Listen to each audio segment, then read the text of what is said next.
Mutiara Pagi Pro 1.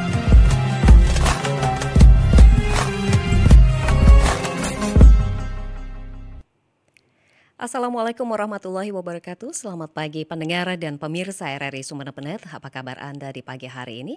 Senang sekali saya bisa hadir kembali menjumpai Anda di Mutiara Pagi edisi Ramadan kali ini. Pendengar dan pemirsa RRI Sumeneb, ketika berpuasa ada sejumlah adab dan etika yang perlu dipahami kaum muslimin. Puasa bukan hanya menahan lapar dan haus, melainkan juga menjaga pikiran, jiwa, dan indera dari perbuatan maksiat. Lantas seperti apa adab berpuasa di bulan suci Ramadan? Pagi ini saya sudah bersama dengan Kiai Haji Ahmad Mazkur. Selamat pagi, Assalamualaikum Kiai. Waalaikumsalam warahmatullahi wabarakatuh. Kabar baik ya Kiai? Alhamdulillah kabar baik. Masih lancar berpuasa? Masih lancar. Alhamdulillah. Iya, mudah-mudahan sampai nanti ya. Amin. Iya, ya barangkali bisa dijelaskan seperti apa adab berpuasa di bulan suci Ramadan. Silakan Kiai. Bismillahirrahmanirrahim. Alhamdulillahi rabbil alamin. Wa sallallahu wa sallam wa baraka ala sayyidil mursalin. Sayyidina wa habibina wa qurrati ayunina Muhammadin. Wa ala alihi wa sahbihi ajma'in. Amma ba'd. Para pemirsa budiman RRI Sumeneb, alhamdulillah semoga kita selalu karunia oleh Allah kekuatan, taufik dan hidayahnya, sehingga kita bisa terus melaksanakan ibadah puasa ini dengan sesuai yang telah diperintahkan oleh Allah, baik menjauhi dari yang membatalkan puasanya dan juga menjauhi dari sesuatu yang membatalkan pahala puasanya. Alhamdulillah, sebelum saya menjelaskan tentang adab-adab atau yang berhubungan dengan berpuasa, puasa adalah suatu ibadah yang memang ada sebelum umat Nabi Muhammad dan diwajibkan kepada umat-umat sebelum Nabi Muhammad, namun untuk tata caranya dan dilakukannya pada bulan puasa bulan Ramadan ini adalah sebuah keistimewaan khusus untuk umat Nabi Muhammad yang dibawa oleh syariat yang dibawa oleh Nabi Muhammad SAW. Dan puasa Ramadan merupakan salah satu ruknun min arkaniddin, salah satu rukun dari rukun-rukun Islam, sehingga barang siapa yang mengingkari kewajibannya bisa menyebabkan ia keluar dari agama karena dia merupakan landasan dan rukun daripada Islam itu sendiri. Kemudian para pemirsa, berpuasa itu kalau dari definisi secara fikih itu adalah menahan diri. Jadi as-shaum itu bahasanya adalah al-imsak, menahan diri. Menahan diri dari segala sesuatu itu secara bahasa itu bisa masuk dalam puasa. Sehingga ada istilah walan ukallimal yauma insiya. Ada berkata saya berpuasa tidak berbicara itu juga berpuasa. Cuma berpuasa dalam tema pagi hari ini adalah puasa yang menurut syariat Nabi Muhammad SAW, yaitu menahan diri dari sesuatu yang membatalkan puasa, mulai dari fajar shadiq hingga terbenamnya matahari di siang hari yang diperbolehkan untuk melaksanakan puasa dan dilaksanakan oleh seorang mukallaf. Itu adalah diksi-diksi atau kriteria-kriteria yang dijadikan syarat untuk sahnya berpuasa. Kemudian di dalam pelaksanaannya ternyata puasa dan segala rukun-rukun Islam sebenarnya tidak hanya berdimensi fikih, tidak hanya berdimensi sebagai penghambaan kepada Allah saja, tapi juga ada dimensi secara sosial. Dari itu ada di antara rukun-rukun Islam yang memang anggaplah 100% atau 90% adalah kepedulian terhadap sesama, yaitu di dalam rukun zakat. Di dalam puasa, di dalam sholat, di dalam rukun-rukun lain, pasti ada dimensi sosialnya. Seperti sholat tanha anil fahsya'i wal munkar. Sholat itu bisa menjadi perisai, bisa menjadi penghalang kita dari melakukan kejelekan, keburukan, dan juga puasa. Puasa itu tidak semata-mata kita menahan diri dari lapar dan dahaga, tapi juga kita berusaha bagaimana puasa itu membentuk karakter ketakwaan kepada Allah Subhanahu wa taala dan membentuk kepedulian kita terhadap sesama, utamanya kepada mereka yang fakir miskin, yang juga di dalam bulan puasa ini bisa disentuh. Orang-orang kaya pun bisa disentuh oleh apa yang dirasakan oleh orang fakir miskin, yaitu kadang-kadang mereka didera oleh kelaparan dan tidak cukup makan. Sehingga dengan ibadah puasa ini kita diajarkan untuk bagaimana kita bisa peduli kepada orang lain, bagaimana kita bisa memperbaiki akhlak kita kepada orang lain. Bahkan di sana, wa idza syata maka ahadun, kata Rasulullah, jika kamu sedang berpuasa dan dipisu oleh temannya, fakul inni shaim, katakan kamu sedang berpuasa. Jadi puasa tidak hanya sebagai momen untuk lapar dan dahaga atau mungkin dimensi kesehatan, atau tidak hanya seperti itu, tapi bagaimana puasa ini juga bernilai bagaimana kita mampu untuk berakhlak baik kepada Allah dan kepada sosial dan lingkungan kita. Mungkin secara umum begitu. Ya. Iya, Kiai, apa saja yang boleh dan tidak boleh dilakukan di bulan Ramadan secara adab berpuasa di bulan suci Ramadan ini, Kiai? Jadi di dalam fikih itu adalah puasa itu al-imsak anil muftirat, menahan diri dari sesuatu yang membatalkan puasa. Sedangkan di dalam tasawuf itu al-imsak tidak hanya dari al-muftirat, tapi anil muhbitat, dari sesuatu yang menggugurkan pahala puasa. Dan ini sejarahnya juga panjang, bagaimana fikih dan tasawuf itu sekarang sudah menjadi disiplin ilmu yang berbeda. Di mana dulu, mengapa itu Imam Al-Ghazali sebagai imam dari tasawuf kita, dia di dalam kitab-kitab Ihya dan Bidayatul Hidayah, bab puasa, bab wudu, bab ini, kemudian dia melabelkan atau memberi judulnya, temanya bukan babul wudu, bukan babus syam, tapi adabus syam. Apa tujuannya? Karena di saat itu memang kalau katanya istilahnya orang Arab itu sudah sampai pada fayadhan al-maddi. Ada puting beliung materi atau pragmatisme di waktu itu. Di mana seseorang ketika ingin menjadi hakim atau qadhi atau seorang pemutus hukum atau berada di tengah-tengah pemerintahan, dia harus sudah mempunyai ijazah. Ya sama, sejarah itu berulang. Ya. Di saat itu Imam Ghazali sudah seandainya sudah memenangkan filsafat, ya, sudah menjadi tokoh yang sudah tidak terdandingi di dalam filsafat. Sehingga pada ujung klimaksnya Imam Ghazali itu seorang munaqish, seorang mujadil, seorang yang ahli berdebat, tapi pada ujung-ujungnya itu Imam Ghazali tidak merasa kebahagiaan. Dan dari itulah Imam Ghazali meninggalkan kuliah rektor dari Nidhamiyah itu, tiba-tiba kehilangan rektor pagi harinya, dan Imam Ghazali langsung menekuni tasawuf. Nah, di saat itulah fikih itu tidak berbicara hanya sebagai batal atau tidak batal saja. Jadi sholat itu tidak hanya berbicara tentang sah atau tidak sahnya saja, tapi bagaimana sholat itu juga bisa membentuk akhlak. Bagaimana puasa itu juga bisa membentuk akhlak. Jadi dulu itu ada kisah, itu sebuah hadis, ada kisah dua perempuan, kata seorang sahabat itu, di waktu puasa dia hampir matilah, hampir pingsan karena kelaparan.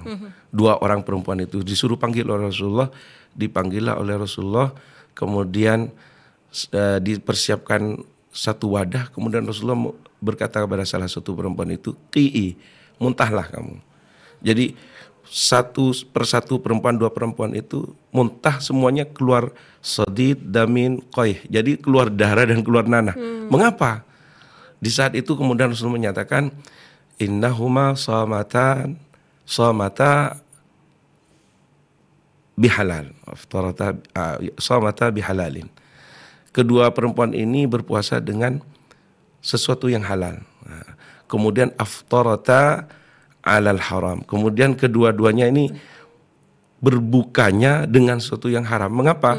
Rasulullah menyatakan jalasat ihdahuma ilal ukhra. Dia duduk berduaan, faja'alata ya'kulani luhuman nas. Kemudian kedua-duanya menggunjingi orang. Jadi siang-siangnya itu menggunjingi orang, jadi berghibah. Jadi ghibah itu juga bisa membatalkan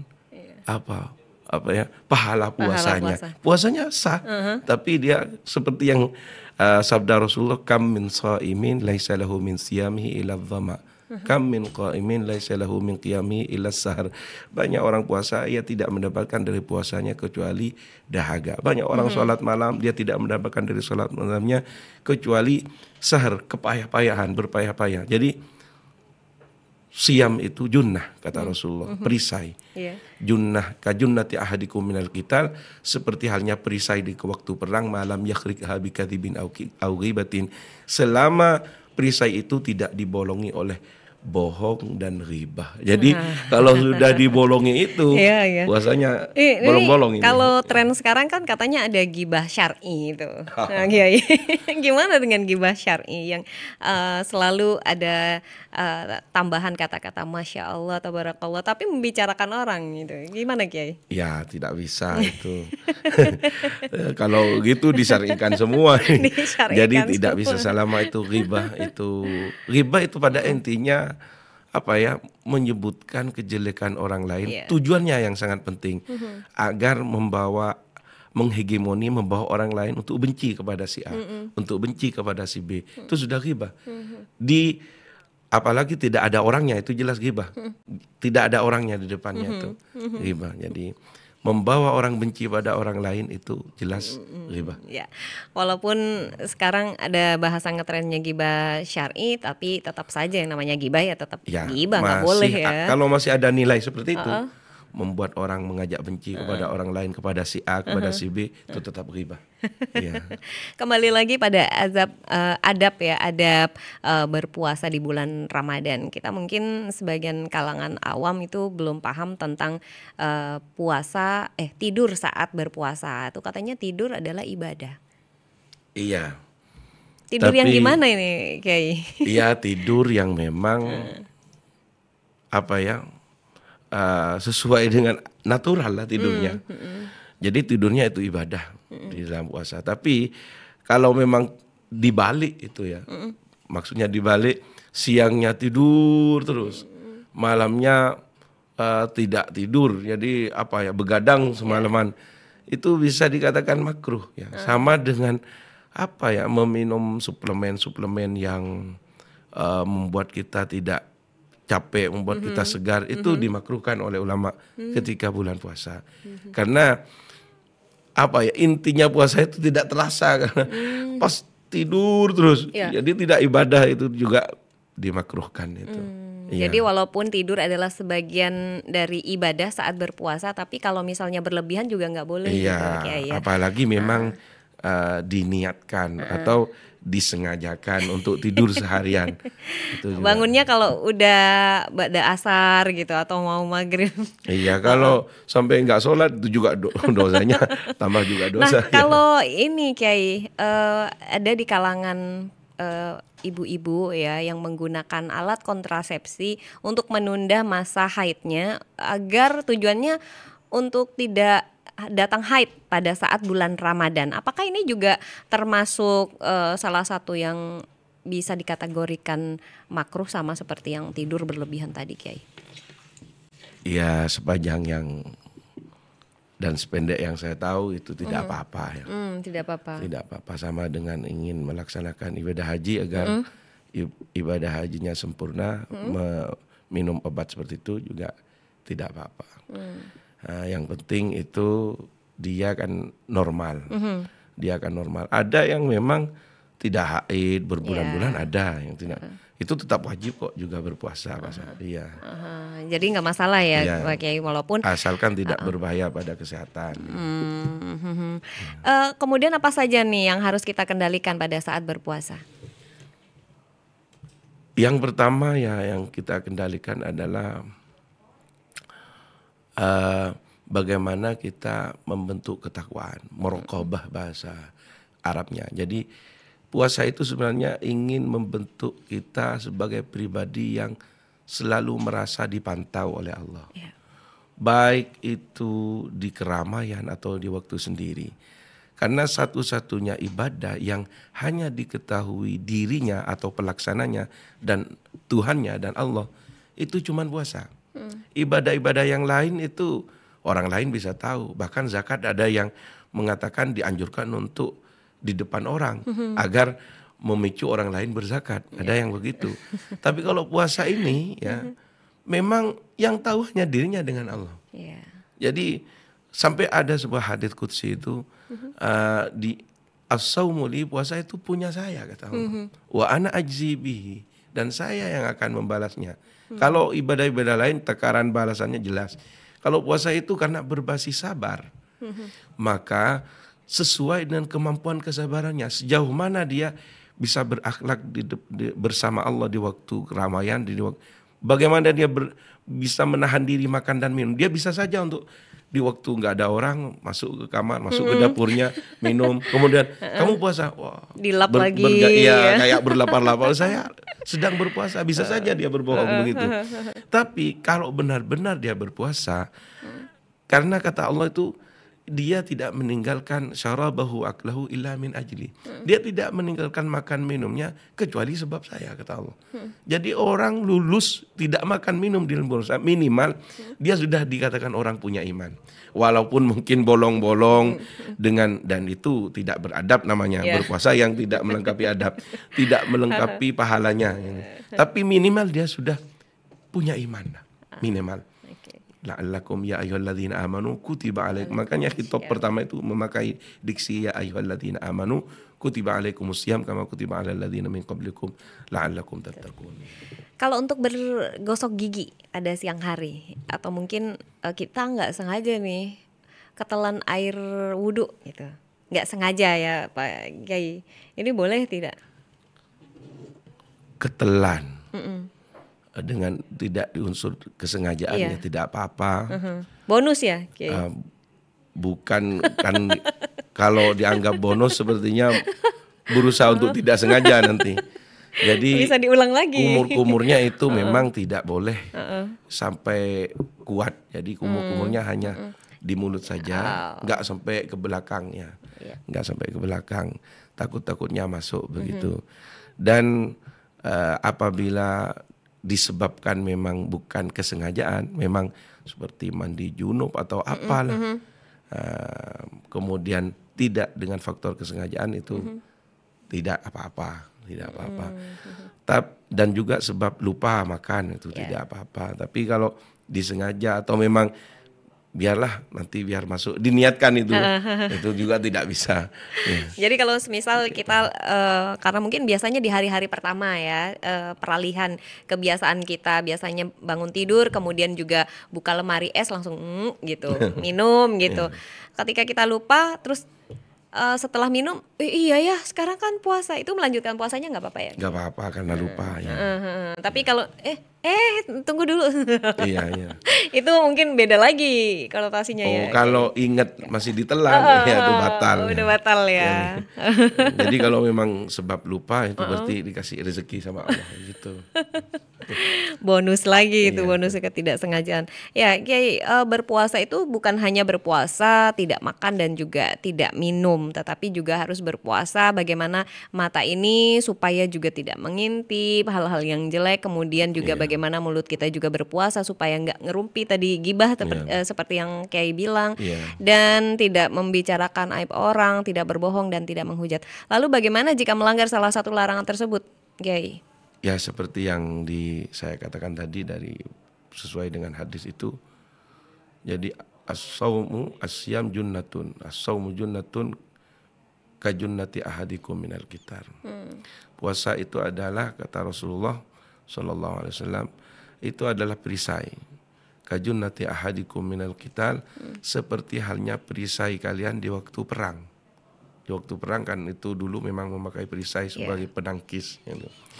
Kemudian malam yakhrikha bikadzibin aw ghibatin, selama perisai itu tidak kalian bolongi dengan berbohong dan ghibah. Jadi apa maksudnya? Ketika orang berpuasa sudah melaksanakan syarat dan rukunnya, dia sudah tidak makan dan minum, sah puasanya. Tapi untuk pahala sempurnanya mungkin bisa kurang karena sebab dia berbohong, dia berghibah, melihat hal yang diharamkan, ikut nimbrung, sama saja dengan ikut mengiyakan atau meridhoi sebuah kemaksiatan, itu ikut nimbrung maksudnya ke dalam maksiat.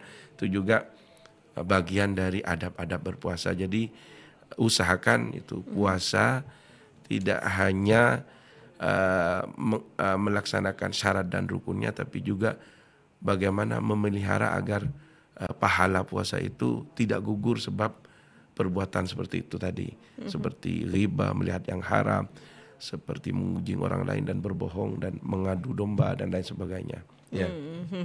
Ya barangkali ini yang terakhir Kiai, tentang adab berpuasa di bulan suci Ramadan, agar kita benar-benar mendapatkan pahala di bulan suci Ramadan dengan berpuasa dan juga mengikuti adab-adab secara syariat Islam. Silakan Kiai.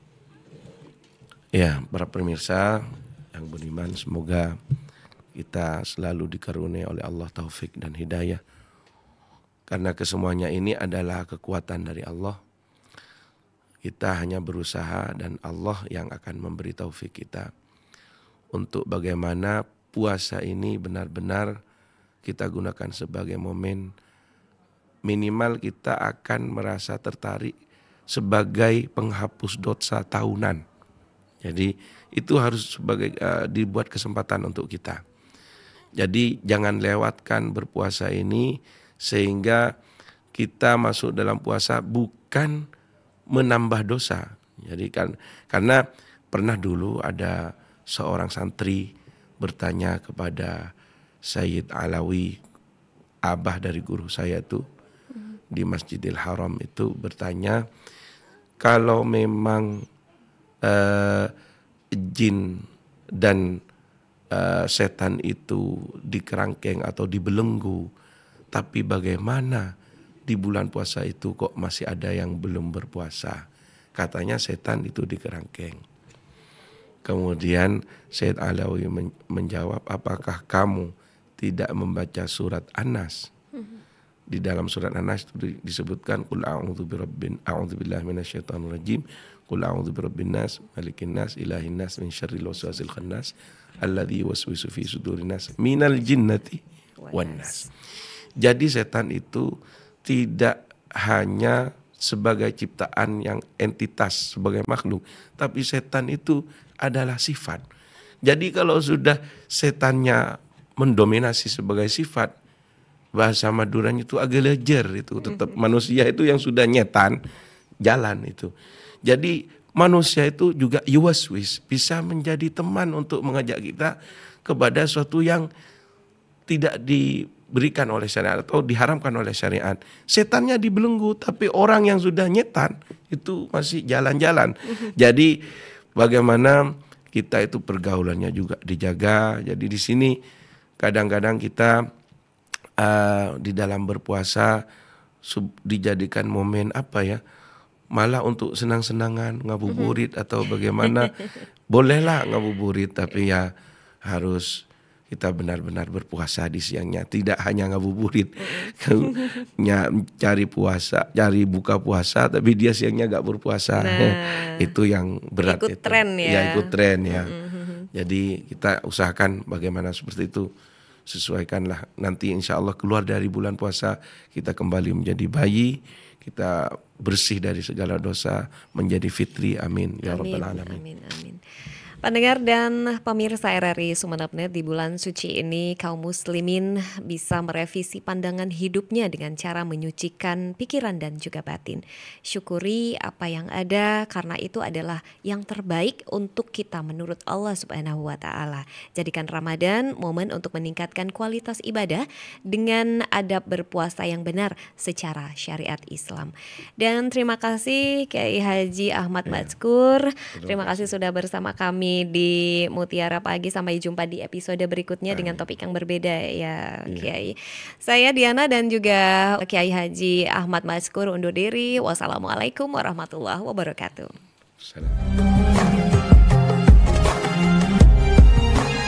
Mutiara Pagi Pro 1.